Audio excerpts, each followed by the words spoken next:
Hey, good morning, everyone. Happy Friday.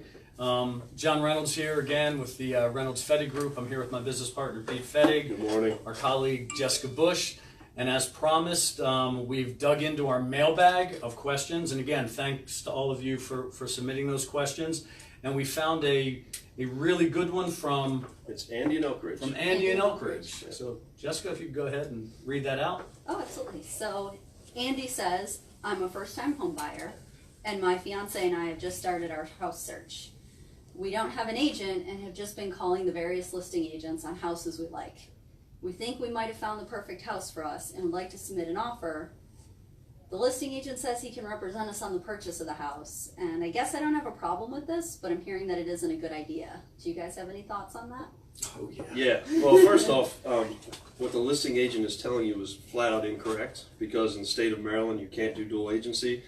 Not to go into great detail about that, but essentially he's saying, or she's saying, that they would represent you as both, first the listing, who they already represent, the seller, and then as a buyer, which again is illegal in the state of Maryland. So at best, what the listing agent's recommending is you be unrepresented, which would leave you at a great disadvantage.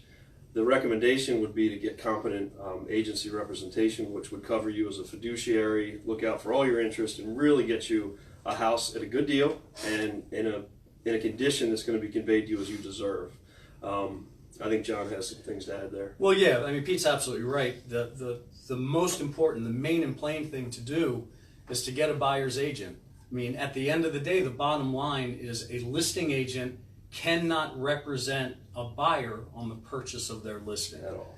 Now, what that agent can do legally is that listing agent can prepare an offer on your behalf and submit it to the seller. But again, they're not representing you, they're not protecting your money. In fact, they could even be using information that you've provided them in good faith, using that information against you to obtain more attractive terms for their seller. I hope all of this makes sense and we're not going too deep into like real estate law.